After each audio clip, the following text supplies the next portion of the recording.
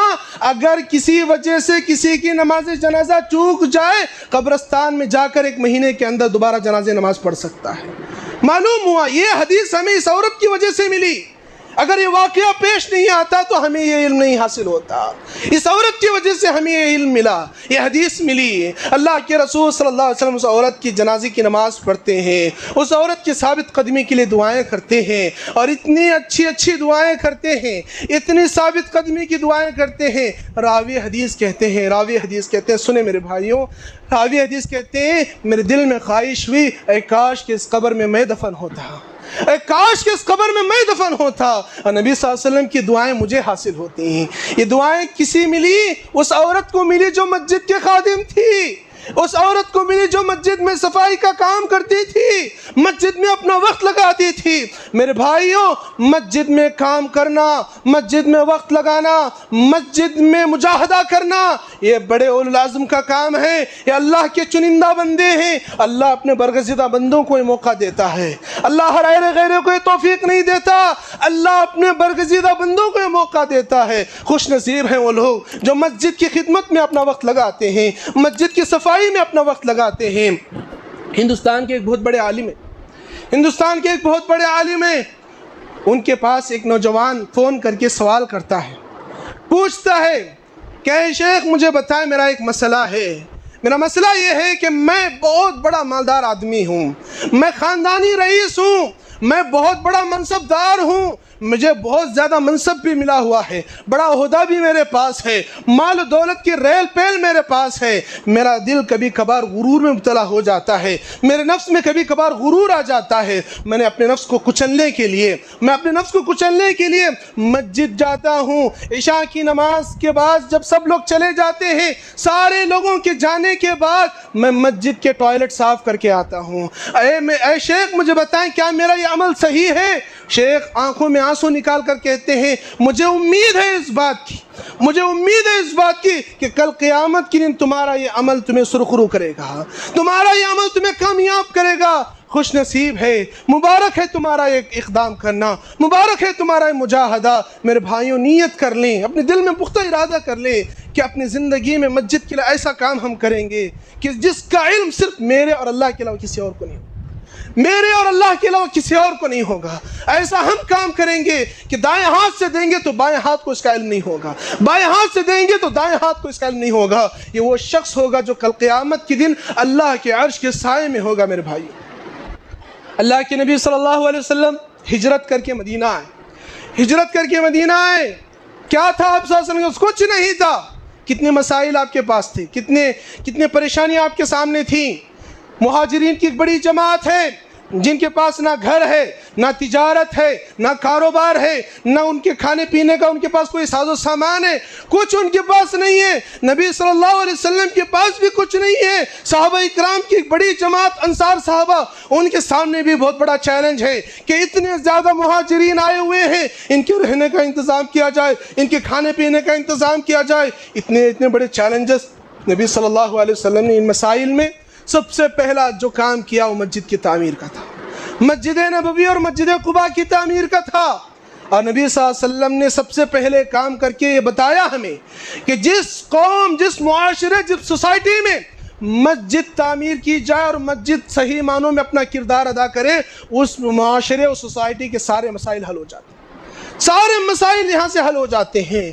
بچوں کو تعلیم کا انتظام مسجد سے ہوتا ہے، لوگوں کے مسائل کا حل دارالافتاء مسجد کے ذریعے ہوتا ہے، لوگوں کی پریشانیاں، لوگوں کے جھڑپوں کا مسئلہ اور ان کی صلح صفائی دارالقضاء مسجد سے ہوتا ہے۔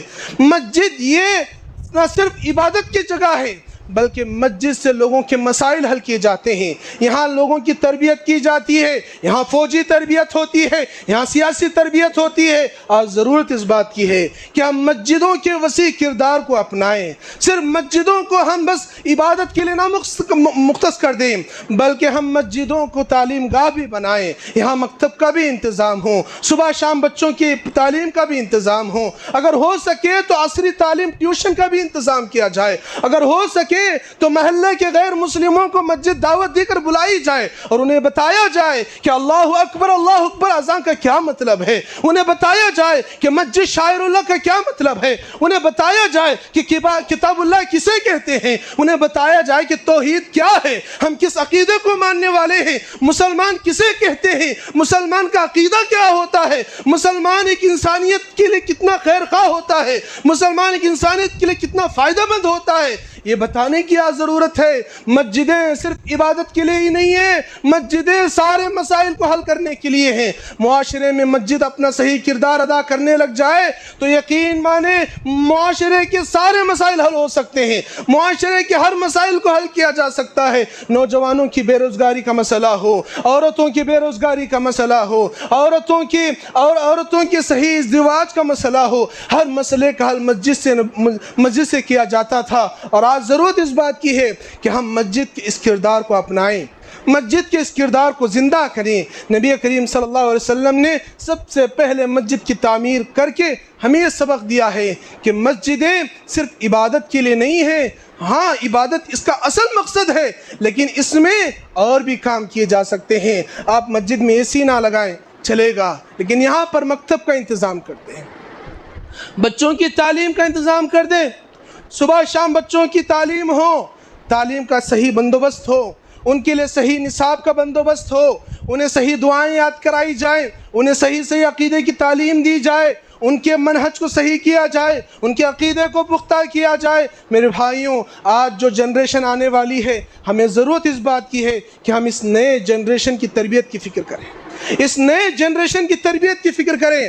ہم تو پار ہو گئے، ہماری نیا تو پار ہو گئی، ہم میں سے جو لوگ ہدایت یافتہ ہیں الحمدللہ ہدایت یافتہ ہیں، اور جو لوگ ہدایت یافتہ نہیں ہیں انہیں ہدایت کے راستے پر آنا بڑا مشکلات لگ رہا ہے، بڑا دشوار انہیں ہو رہا ہے، بڑا مجاہدہ انہیں کرنا پڑ رہا ہے، انہیں اپنے خواہشات کو کچلنا بڑا مشکل انہیں لگ رہا ہے۔ اگر آپ اپنے نسل کے ساتھ، اپنے ان بچوں کے ساتھ یہ مشکل نہیں آنا دینا چاہتے تو آپ کے لیے ضروری ہے کہ ان نئے نسل بچوں کے لیے آپ تعلیم کا انتظام مسجدوں سے کریں، اور ممکن ہو سکے تو عصری تعلیم کے ٹیوشن کا انتظام بھی یہاں سے کریں، تاکہ مسجدوں میں ایک بڑی تعداد آ سکے، اس کا انتظام کریں۔ اور یہ کوئی کام ایسا نہیں ہے جو ہمارے اور آپ کے ہاتھ سے نہیں ہو سکتا، یہ کام ہر دور میں ہوا ہے۔